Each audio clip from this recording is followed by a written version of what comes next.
अस्सलामुअलैकुम, नमस्ते, सत श्री अकाल। उम्मीद करता हूँ ठीक होंगे, खुश होंगे। दोस्तों, जहाँ रहें खुश रहें, माँ बाप का ख्याल करें क्योंकि माँ बाप हैं तो सभी कुछ है। दोस्तों, आज की हमारी वीडियो है टाइटल हिंदी में है चाइना पाकिस्तान। तो देखते हैं इस वीडियो को।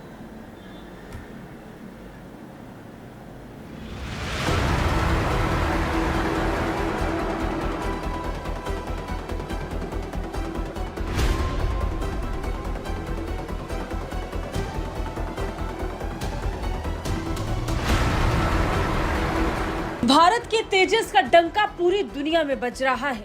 दुनिया भर के कई देश भारत से अत्याधुनिक हथियार खरीदने के लिए दिलचस्पी दिखा चुके हैं। इसमें सबसे आगे है भारत का तेजस लड़ाकू विमान, जिस पर दुनिया भर का भरोसा हर पल बढ़ रहा है। धड़ाधड़ भारत के तेजस की खरीद की मांग दुनिया भर में बढ़ रही है। अब रक्षा क्षेत्र में आत्मनिर्भरता के साथ ही भारत के रक्षा उत्पादों की मांग अन्य देशों में बढ़ रही है। हिंदुस्तान एरोनॉटिक्स लिमिटेड के चेयरमैन और प्रबंध निदेशक सीबी अनंत कृष्णन ने कहा, नाइजीरिया, फिलीपींस, अर्जेंटीना और मिस्र ने स्वदेशी रूप से विकसित हल्के लड़ाकू विमान तेजस खरीदने में रुचि दिखाई है। अनंत कृष्णन ने कहा कि खरीद के लिए इन देशों से बातचीत चल रही है। एचएएल प्रमुख से जब पूछा गया कि अगर बातचीत सफल हो जाती है तो भारत अर्जेंटीना को तेजस की आपूर्ति कैसे कर पाएगा, क्योंकि विमान के कुछ कल पुर्जे ब्रिटेन से मंगवाए गए हैं। इस पर अनंत कृष्णन ने कहा कि ऐसी सूरत में इसका रास्ता निकाला जाएगा। बता दें, साल 1982 में फॉकलैंड युद्ध के बाद ब्रिटेन ने अर्जेंटीना को सैन्य साजो सामान की बिक्री पर प्रतिबंध लगा दिया था, खासकर ऐसे साजो सामान पर जो ब्रिटेन में निर्मित है। ब्रिटिश प्रतिबंधों को देखते हुए ये माना जा रहा है कि अर्जेंटीना को तेजस की आपूर्ति की सूरत में ब्रिटेन से प्राप्त होने वाले कलपुर्जे की आपूर्ति भारत के लिए मुश्किल भरा हो सकता है। इस साल जुलाई में अर्जेंटीना के रक्षा मंत्री ने रक्षा औद्योगिक साझेदारी बढ़ाने के लिए भारत का दौरा किया था। एचएएल ने अर्जेंटीना की वायुसेना के साथ उसके 2 टन श्रेणी के हेलीकॉप्टर्स के पुर्जे और सेवाएं प्रदान करने के लिए एक समझौता किया था। पिछले कुछ सालों में भारत और फिलीपींस के रक्षा संबंध भी मजबूत हुए हैं। जनवरी में फिलीपींस ने ब्रह्मोस क्रूज मिसाइल की खरीद के लिए भारत के साथ 37 करोड़ 50 लाख डॉलर का सौदा किया था। वहीं मिस्र के साथ भी भारत के संबंध अब तक के सबसे बेहतर दौर से गुजर रहे हैं। मिस्र के साथ बढ़ती भारत के साझेदारी का प्रतीक अब तेजस लड़ाकू विमान भी बन सकता है। अब जिस तरीके से मिस्र ने भारत के हल्के लड़ाकू विमान तेजस में रुचि दिखाई है, उससे साफ कहा जा सकता है कि भारत के साथ मिस्र की साझेदारी रक्षा क्षेत्र में भी और ज्यादा मजबूत होने वाली है, क्योंकि दोनों देशों के बीच अब हथियारों का आदान प्रदान एक अलग स्तर पर पहुंच जाएगा। ब्यूरो रिपोर्ट, भारत तक।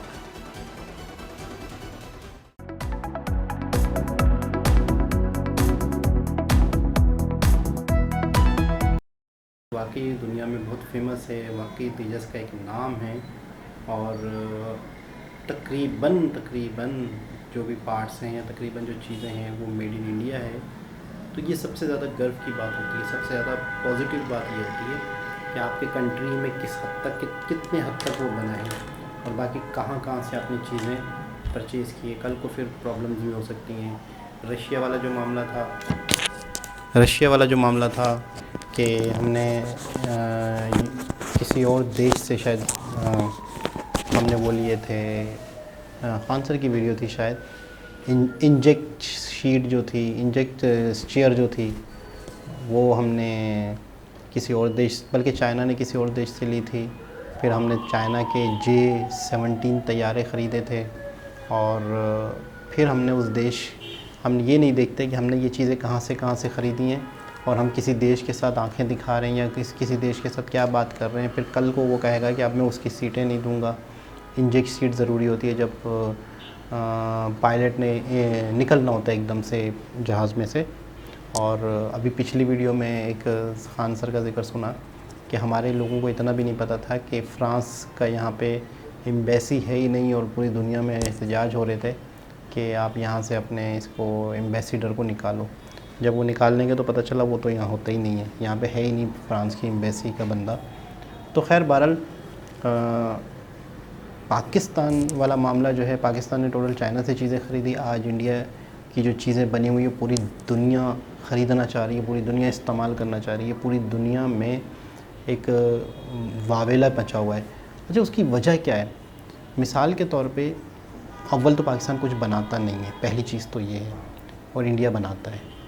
दूसरी चीज़ ये है कि अगर पाकिस्तान बनाता भी, मैं एक दूसरी बात करने लगा हूँ कि अगर पाकिस्तान बनाता भी तो पाकिस्तान के पास क्या अपनी चीज़ को दुनिया तक पहुँचाने का ज़रिया था, हाईलाइट करने का ज़रिया था, या पाकिस्तान अपनी चीज़ के बारे में लोगों तक इन्फॉर्मेशन लेके जा सकता था? अगर कुछ चीज़ें बहुत छोटे लेवल पे पाकिस्तान में बन भी रही हैं तो क्या यहाँ पे ऐसे एंटरप्रेन्योर बैठे हुए हैं जो अपनी यहाँ पे बड़ी बड़ी एग्जीबिशन लग रही हैं? क्या दुनिया को पता है पाकिस्तान में ये बन रहा है, मैं ये ख़रीदूँ, वो ख़रीदूँ, इंपोर्ट करूँ, एक्सपोर्ट करूँ? गवर्नमेंट लेवल पे ऐसे कोई प्रोग्राम चल रहे हैं? इंडिविजुअली लोग अपने बलबूते पे जो कुछ कर रहे हैं वो कर रहे हैं, अमेज़ॉन के थ्रू कर रहे हैं या किसी और के थ्रू कर रहे हैं। अगर पाकिस्तान कुछ बनाता भी है तो अपर लेवल पे एक सोच नहीं है कि हम इसको अच्छे तरीके से पूरी दुनिया में फैलाएं। गवर्नमेंट लेवल पे इसके ऊपर कोई प्रोग्राम हो। जैसे मैंने मतलब वीडियोस देखी तो मुझे बड़ी हैरत हुई कि जैसे प्रगति मैदान है जहाँ पे टेक्सटाइल के हवाले से एग्जीबिशन होने वाली है, या हो चुकी होगी पता नहीं, अगर होती तो कोई वीडियोस आती, लेकिन मेरे ख्याल में होने वाली है शायद। तो इस तरह की जैसे आईटी से रिलेटेड बड़ी बड़ी एग्जीबिशन होती हैं दूसरे कंट्रीज़ में, तो अब इंडिया में भी हो रही हैं। तो उससे दुनिया को पता चलेगा। जैसे G20 हुआ तो G20 ही के बहाने UPI के बारे में बताया गया। तो इस तरह से आपके पास अगर कुछ है भी, अव्वल तो है ही नहीं, लेकिन आपके पास इतना दिमाग है कि अगर आपके पास कोई चीज़ है भी तो आप उसको प्रेजेंट कर सको, आप उसको दुनिया को दिखा सको, दुनिया उसमें रुचि दिखाए, उसमें दिलचस्पी ले। तो ये गुण भी इंडिया के पास है। तो आज लोग इंडिया की चीज़ें, इंडिया के हथियार, इंडिया के जहाज़ ख़रीदने को तैयार है या ख़रीद रहे हैं। दोबारा किसी और वीडियो के साथ आपसे मुलाकात होगी। जब तक के लिए अल्लाह हाफ़िज़।